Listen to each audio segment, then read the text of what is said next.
नमस्कार। आपका अखबार के YouTube चैनल पर आपका स्वागत है। मैं हूं प्रदीप सिंह।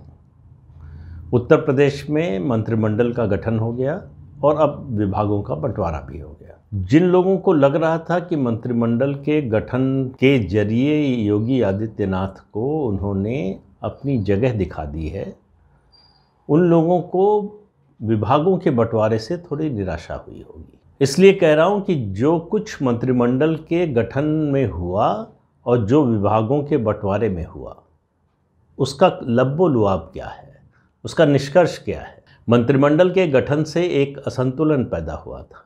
योगी आदित्यनाथ ने सिर्फ इतना किया है कि संतुलन स्थापित कर दिया। संतुलन ऐसी चीज़ है जो जीवन में बड़ी आवश्यक है। वो व्यक्ति के अंदर हो, समाज में हो, देश में हो और सबसे ज़्यादा सत्ता में। सत्ता में अगर संतुलन नहीं होता है तो फिर चीज़ें गलत दिशा में जाने लगती हैं। तो चीज़ों को गलत दिशा में जाने से रोकने के लिए संतुलन ज़रूरी है और योगी आदित्यनाथ ने वही किया है। तो जो लोग ये सोच रहे थे 6-8 महीने पहले भी और इस समय भी, उनको ये पता नहीं है कि योगी आदित्यनाथ जो गोरक्ष पीठ के पीठाधीश्वर भी हैं, और गोरक्ष पीठ जो है वो हठ योग के लिए जानी जाती है, हठ योग की परंपरा के लिए जानी जाती है। और दूसरी बात, जो व्यक्ति अपने सन्यास से पूर्व के परिवार के दुख से, संकट से, संताप से, पीड़ा से, उनकी बेबसी से, उससे विचलित नहीं हुआ, वो इन सांसारिक चीज़ों से विचलित हो जाएगा, ऐसा सोचना उनके लिए गलत था। लेकिन उनको लगा कि यही सोचने का तरीका है। इसी तरह से जो है दुनिया चलती है कि अगर हम ये इम्प्रेशन दे दें, हम अगर ये ऐसा भाव दे दें, ऐसी जो है भावना पैदा कर दें कि फ़लाँ व्यक्ति को हमने उसकी हैसियत दिखा दी है, तो ये हमारी जीत है। तो जीत का जश्न जो मना रहे थे, उनको विभागों के बंटवारे से जो संतुलन स्थापित हुआ है उससे निराशा हुई होगी। इस पूरे संतुलन को स्थापित करने में योगी आदित्यनाथ ने न तो किसी को गिराया है न किसी को उठाया है। देखिए, योगी आदित्यनाथ के बारे में अगर आपको समझना हो तो जयशंकर प्रसाद की एक बहुत छोटी सी कविता है, और वो कविता है, वह पथ क्या पथिक कुशलता क्या, जिस पथ पर बिखरे शूल न हो, नाविक की धैर्य परीक्षा क्या, जब धाराएं प्रतिकूल न हो। तो योगी आदित्यनाथ ऐसे लोगों में हैं जो विपरीत धारा में तैरना, जो बात कहते हैं ना, तैरना जानते हैं, वो नहीं, वहाँ तक सीमित नहीं रहते। वो धारा को अपने अनुकूल मोड़ना जानते हैं। परिस्थितियाँ विषम हो, ऐसे में ही आपके मेटल की, आपके अंदर का जो मूल तत्व है, उसकी परीक्षा होती है। और उस परीक्षा से, उस अग्नि परीक्षा से अभी अभी योगी आदित्यनाथ पूरी तरह से 100 में 100 नंबर लेकर पास हुए हैं।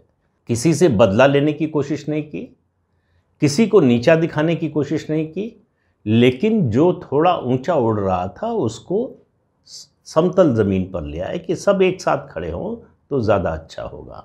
अब आप ये देखिए, विभागों के बंटवारे के साथ, विभागों के बंटवारे पर आता हूँ, लेकिन उसके साथ साथ उससे पहले जो एक काम हुआ है, और वो काम ये हुआ है कि मंत्रियों के जो निजी स्टाफ होंगे उनका चयन मंत्री नहीं करेंगे।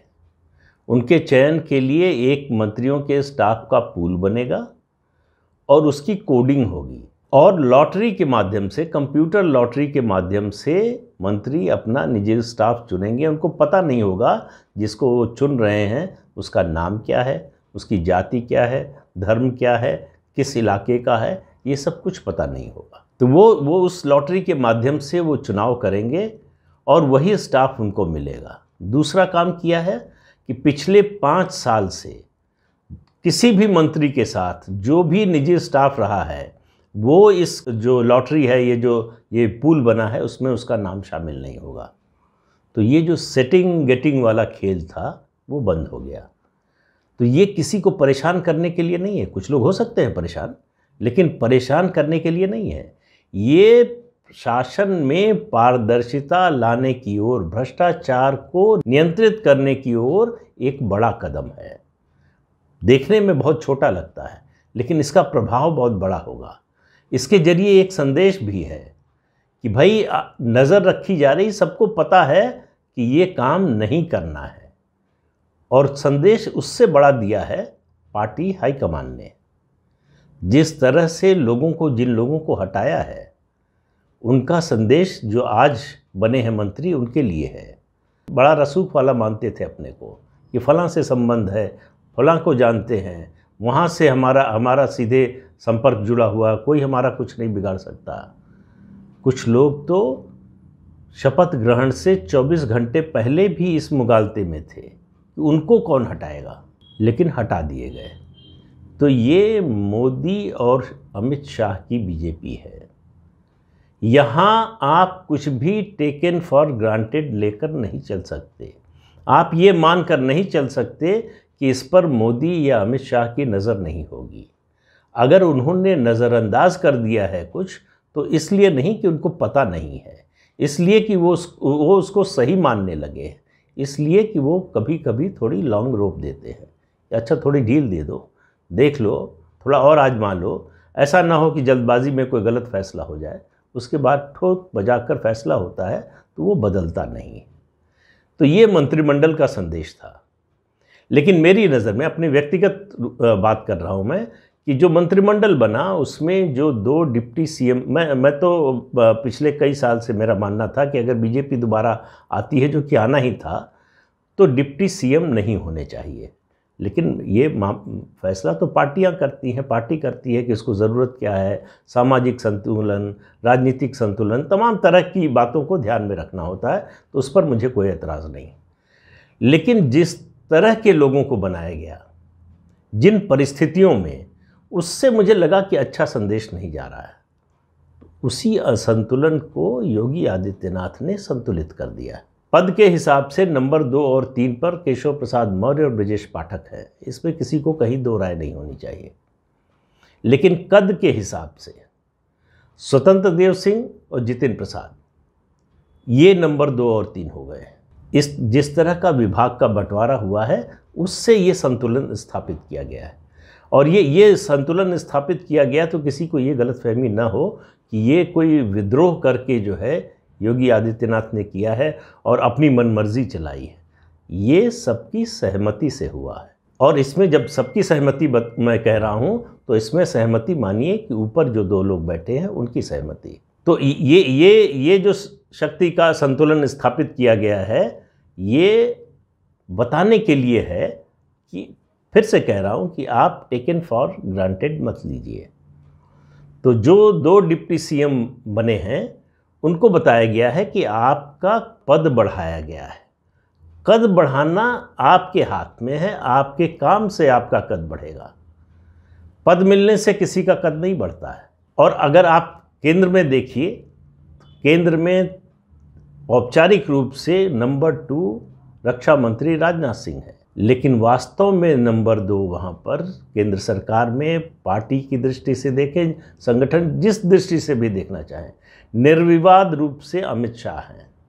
जिन लोगों के मन में शंका है कि ये हो गया, ऐसा हो गया, वैसा हो गया, ये हुआ, इसकी वजह से शंका की दृष्टि से इस बात को देखते हैं, उनको अपना चश्मा बदलवा लेना चाहिए, आँखों के डॉक्टर को दिखाना चाहिए। वैसे दिखाना तो किसी और विभाग के डॉक्टर को चाहिए, लेकिन मैं उसका जिक्र नहीं करना चाहता। कम से कम उनको अपनी आँखें ठीक करा लेनी चाहिए। तो उत्तर प्रदेश के मंत्रिमंडल के गठन में जो ये विभागों का बंटवारा हुआ है, उसने इस बात को इंश्योर कर दिया है कि अगले 5 साल सरकार किस दिशा में जाएगी। एक ही इसमें सारा मंत्र दिखाई देता है, ट्रांसपेरेंसी, भ्रष्टाचार को नियंत्रित करना और सुशासन, गवर्नेंस। सारा जोर गवर्नेंस पर है। गवर्नेंस के मुद्दे पर, उसी मुद्दे पर जीत कर आए हैं।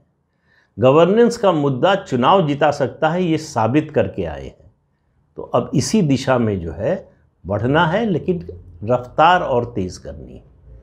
तो आप देखेंगे कि जो जिस तरह का विभागों का बंटवारा हुआ है, मेरे हिसाब से 2-3 जो है वो मंत्री ऐसे हैं, विभाग ऐसे हैं कि 1-2 लोगों के साथ शायद थोड़ा अन्याय हुआ, उनको बेहतर विभाग मिल सकता है, लेकिन इतनी बड़ी टीम में ये सब चीज़ें हो जाती हैं।